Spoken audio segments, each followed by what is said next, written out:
I'm Shawn Galloway, the president of ProAct Safety. I'd like to speak to you today about the 4 types of safety behaviors. Behaviors have always played a role in safety since the beginning of time. Now, they fall into 2 categories, and there are 4 types of them.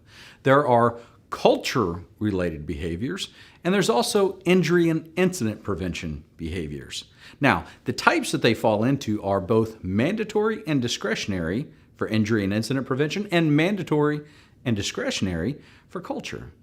What are the behaviors that are required of people in your organization? Those would fall into the mandatory ones. Now, how do you address those types of behavior?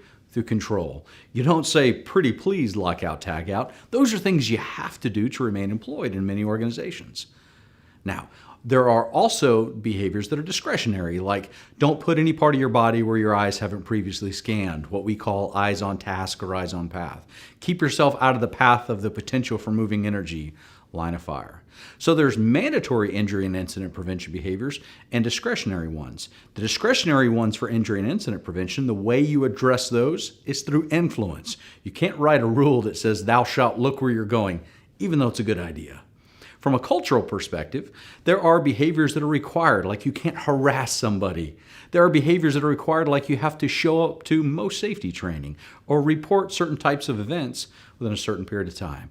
But there's also discretionary behaviors, like what if all of the employees receive safety magazines like Canadian Occupational Safety? What if they receive magazines at their home, read them to bring in new ideas into the organization? Wouldn't that be a wonderful behavior that's common in your organization? Now, how do you address that? You don't control it like you do the mandatory behaviors. You have to influence it. Think about the behaviors in your organization. Are they mandatory or are they discretionary? How are you addressing them?